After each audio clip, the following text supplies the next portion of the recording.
Welcome back. This is Inside Richmond, the city's pulse. I'm Lindsay Darnell, your host, and today we have Mayor Ron Oler joining us. We are going to be talking about the branding initiative that the city is undergoing. We have a new perception survey. We are going to get out. We're going to talk about that. We're going to talk about some of the updates about the rebranding of the city. Mayor, thank you for joining me. How are you? Thank you. I'm glad to be here today on a cold day. So hopefully the rest of you out there in the interwebs are where it's warm and dry. So, but yes, glad to be here today. We'll talk about this branding. So go ahead. So we've done some workshops for the rebranding. We've brought some people in out of the community and just got some of their ideas of what they think about how the city is now and what we want it to be in the future, ongoing, and what do we want to be known for? So can you talk about a little bit about the workshops? Yeah, so exactly. Yeah, so we, being newly elected mayor last year, and there were 53 new mayors last year, went into different offices, and a lot of them started a process of branding their cities, looking at their logo, their marketing, their entire brand across all departments. And we started looking at ours, and we waited a year to just get a consensus that we really need to do this. And pretty much everybody's convinced. Our flag looks one way. We have just a lot of disparate branding out there in the city. So it's time to come up with a cohesive brand. So we went through the whole process of finding consultants, and we found a group that has a lot of experience branding entire cities like ours. So we've landed with a really good group, and it started this week just meeting with the core team, some of the city employees, and a couple of community leaders started meeting this week. So the next step is the perception survey to the general public, to anyone out there who has an idea about what Richmond has been, what Richmond is, what Richmond will be. We want your perception about the city of Richmond, and that'll really kick this thing off from the public side. So the perception survey is something that's going to help us communicate who and where we are today as a community and where we want to be in the future. The perception survey is only about 10 minutes long. I think it was less than 10 minutes when I took it. So we really need to get you guys to get out here and take it. There'll be a QR code that comes up on the bottom of the screen. I'll have the link in the comments to this podcast. So demographics is going to start it off, your age, your race, and then we're going to go into if you live here or if you work here or both. Then they're just going to ask you some different questions, what's important to you, what's not important to you, like quality of housing, job opportunities, several things, access to work, shopping, and entertainment. Right. It starts out with opportunities and amenities. So what are things are, how important are these things to you? Yes. Some really good questions. And you'll get to rate all these on a 5-point scale. So are they very important, of little importance, not important at all? We want everybody's input. And the reason we do the demographics, we've been thinking about the demographics of the city and the people who live here, the people we want to attract here. And we've divided some stuff into the different demographics, different age groups, different ethnicities, trying to make sure that we're reaching and communicating our brand, what we want our city to be, to everyone without leaving anyone out, as diverse a group as possible. So that's kind of why we ask those questions to begin with. Right? So we talk about housing, job opportunities, school, education, et cetera, recreation. What else do we ask about? We ask about how would you rate Richmond on those same attributes. So is our work and shopping, is it good or is it poor? Same with education. And one thing I really want to stress is why this is important that we are going under a rebranding initiative is, we were known as the Rose City and we're not that anymore. We need an identity. We need something to help attract new people to come in and live in our city. Our population has dwindled.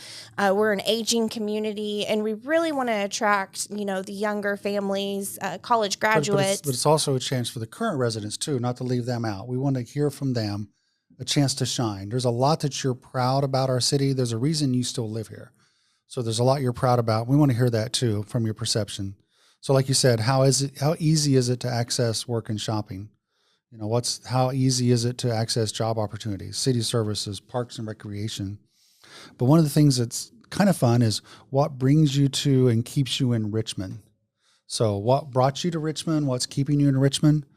We really want to know those questions. We want to know all these answers, but some of these are really get down to the nitty gritty, if you will. Mm-hmm. So, real quick, I'll say what's, kept me here is I'm a native of Richmond. I was born and raised here. My family's here. My friends is here. This is home. This is comfortable. I don't see myself leaving.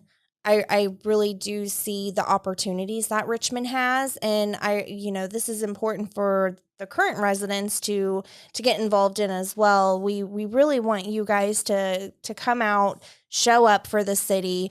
We know there's been a lot of negative going on, but there's also that positive, and so we really want you to see the positive in the things. Yeah, the problem with the negative, especially on social media, there's a few loud voices out there. So there's 33,000 people in Richmond, and there's a handful that make negative comments. This is a chance for you to make positive comments. The rest of you people out there who don't engage in keyboard wars, so to speak. So questions like, how do you feel about Richmond as a place to live, work, or visit?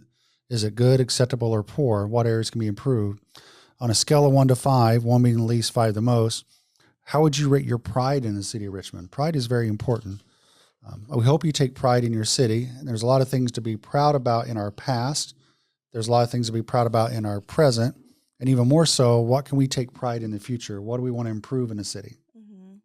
And improving things in the city, I know a lot of people want things to happen now, and it does take time. It is a process. And one analogy that I like to use is Rome was not built in a day. It does take some time. So, we are working forward to making this city great again. We're progressing forward. And so it's really important to get that out there as well. And early settlers here along the river were 200 years ago. So we have some infrastructure that's well over 100 years old that we're working on upgrading, especially in the sewer front. So being able to activate the gorge, which is a huge project coming along, that's because we've separated the sewers now. So all these things have been in the works for a couple of decades. One of the questions we'll have is, do you believe that the city's long-term planning aligns with the needs and desires of residents and businesses? So do you think we're doing the right things? Do you think revitalizing downtown is important? Is adding more housing within the city limits and these housing projects important? Is attracting more businesses and retaining businesses important? And, another question too is, how effectively does the city communicate its vision of the future development and growth? This is very important to get this feedback back to us so we know, is there something that we're missing? Do we need to spearhead and get more information out? Or is there some other way to get the information out versus social media and the city councils? This will help us know, how do we reach out to you? What's the best way to get to you and get this information out there? That's very important. We still have 2 newspapers, but readership, especially of the oldest paper, is not very good. And the coverage, there's a reporter here now who's trying to keep up with what's happening in the city, but since so few people subscribe to the local newspaper, that's not a great communications medium. I mean, we'll still use it, we still have it, but we need so much more social media, radio. We don't, we have community television, but not really local TV necessarily. What else do we have? So, in your opinion, how inclusive is the city in involving its residents and businesses in the planning and decision-making processes? So this is another important thing that the city does need to know. So we really do hope you guys get out here and do this survey. Another one is, do you feel that the city is capitalizing on opportunities for growth? Which I can see it, working for the city. I do see that we are capitalizing, but you guys might not see it. So definitely do this survey. Let us know. Are we getting this information out there? Are we keeping you updated and informed? Hopefully with this podcast, it's going to be more information for you guys to have. And again, this is like you said, a perception survey. So we want your current perception of how things are. And there'll be more surveys coming. Once we get rolling onto this idea of branding the city, there'll be opportunity for a lot of input. Yes. Oh, we do ask which social media platforms you use. So that's important too. And that's going to be kind of fun because the geek in me, the scientist in me, I'm going to look at the demographics and see how people answer this, based upon their demographics. Do they use social media? Yes or no? Do they watch our meetings on YouTube, Twitter, X, LinkedIn, Instagram, Facebook, and other? So that'll be fun to figure that out. Because again, we want to make sure we're reaching everyone. Right. Not just the young people, not just the middle-aged people, not just the older, just everyone. We want to try to reach everyone. So when you do your demographics, that's why that's important. So we know how you're listening to us and how we can better communicate, especially in the other fill in the blank. If we're missing something, let us know. Yeah, and in the other, if you 'Cause- don't use social media, put your email in there, and that way we can reach out to you by email. Yes, because if the mayor had unlimited funds, we would have a Zeppelin, a blimp at the airport that he would fly in, and he'd have a message board on the side of it flying around the city. And that would be so cool to share messages and information, because who doesn't love a Zeppelin or a blimp flying overhead? I remember as a kid when the Goodyear blimp would fly overhead to the Indianapolis 500, everybody would just come out of their houses because you could hear it for like 20 minutes. It's coming. It's really slow. And then everybody would come out and watch it. So anyways, I digress. I got off on a little tangent there. So yeah, if the city wins the lottery, we're buying a blimp and we'll have free rides, and that's how we'll market the city and tell what we're doing. Yeah. So our next question is, how do you prefer to receive your information? Email, text, social media, city website, by mail, or by your employer? Definitely need to know this as well. I think we could possibly do a flyer that goes out in the mail. Postcards or something. Postcard, yes, but I'm guilty of one that if I see something and it's just a little postcard, I kind of just toss it. So, if we can get... I know people who get their sanitary district bill and their Richmond Power and Light electric bill and don't even open them because they have auto pay on a credit card. They just throw them away. And I'm like, no, I open mine. I want to know how much electricity I use, how much water I use, how much sewer I use. I want to know those details. Even though I may have an auto payment, I want to know, I want to open them. So that's important too. So we can do stuffers and mailers in those, but I don't know how many people really just don't open those too and just throw them away. Right. What else we have? So we also these are great. have, yes, these ones are kind of like a text filling out. So in your opinion, what makes Richmond special and or unique? What is your favorite attribute, your quality or feature of Richmond?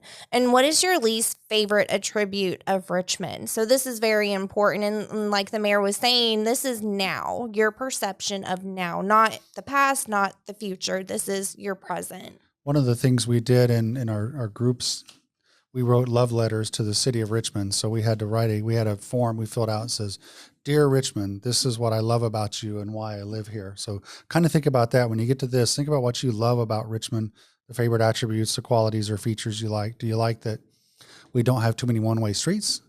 Do you like that we have all these parks? Do you like that, the restaurants, the dining choices?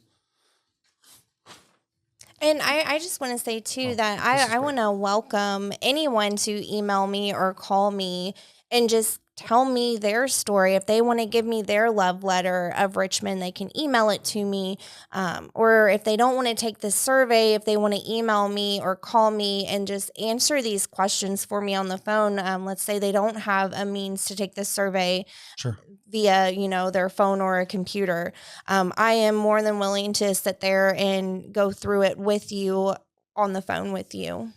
And the last one is, how would you describe Richmond to a friend? Think about that elevator speech. Most of us have heard, you're doing something, you're wanting to do something. Even when you're running for elected office, you have like a 2 or 3 minute elevator speech. So how would you describe Richmond to a friend? In a positive note, hopefully. Yeah, hopefully in a positive note. Richmond does have a lot of things to be proud of. There is a lot of amenities. Outdoor, we have the trails, with the gorge activation. I know that hasn't started yet, but it's in the process. Some of it. Sturgeon Park is underway. The Veterans Park is underway. The Gorge Trail through the gorge from Thistlethwaite Falls down is 3.5 miles, and that connects to the Cardinal Greenway, goes 67 miles all the way to Gas City, so you can bicycle or walk or hike. So if you want, there's no excuse to not get outdoors in Richmond. We have so many parks, over 1,000-acre parks, and even kudos to the Hayes Arboretum. They have walking paths there too, which is a private park necessarily, or a private arboretum. So there's a lot of ways to get outside and get fresh air. Yeah, and I know being in the Midwest, the weather's not always the greatest. Not today. It's windy and cold. Winter months it is. And that's like that in any city that has this type of weather. The winter months kind of slow down and there's not much to do. But definitely in the spring and summer and fall, there is a lot of things that we can get out there and do. We can go to Thistlethwaite Falls. And we have 3 golf courses if you're a golfer, and there's pickleball courts if you're a pickleballer. Is that the word? I don't know. Pickleballer, yeah. And then the parks department, they host a lot of events for our youth. Oh, everything from JUCO, from almost, from toddlers, from little bitty kids to the elderly. They run the senior center for the older people and all the stuff they have in the summertime in the parks. And then the nonprofit organizations, they do a lot of events too. So, Richmond does have a lot going on. We just got to get out there and there's always something to do. I know 2 weekends ago, I'm like, I've got 3 things I can do tonight. Which one am I doing? And I think I actually got in 2 of them, which was kind of cool. But there is, don't say there's never anything to do, because there's always something to do. And a lot of it's free. Some of it costs, of course. So going to the symphony, the theater, you pay a little bit, but it's really not much compared to what you pay in a bigger city. There's so many amenities here that are free or low cost that there's no reason why you can just sit in your basement and not do anything. And we have great museums. You were telling Guide Studio, who is the branding firm, yesterday that the state of Indiana has 3 mummies in it, and Richmond has 2 of those mummies. And which I knew we had 2 mummies, but I did not know that Indiana only had 3 mummies in the state. So all the wannabe Indiana Jones archaeologists down at IU Bloomington, if they want to study Egyptian mummies, they have to come to Richmond for 2 of the 3 in Indiana. So that's pretty cool. Yeah, so get out there, go visit the museums, do the trails, go to the parks, do all these other events that nonprofit organizations have for us. So is there any other information you want to get out to the community about the branding process? On this survey, do this survey. If we could have 33,000 people complete this survey in a couple of weeks, that'd be awesome, because don't worry, there's more coming. This is just the start. Quite a bit more to come over the next 4 months. We just started this week. And we have a 4-month time frame to finish this project and come up with something really cool. Thank you, Mayor, for joining us. And like the mayor said, make sure to take the perception survey.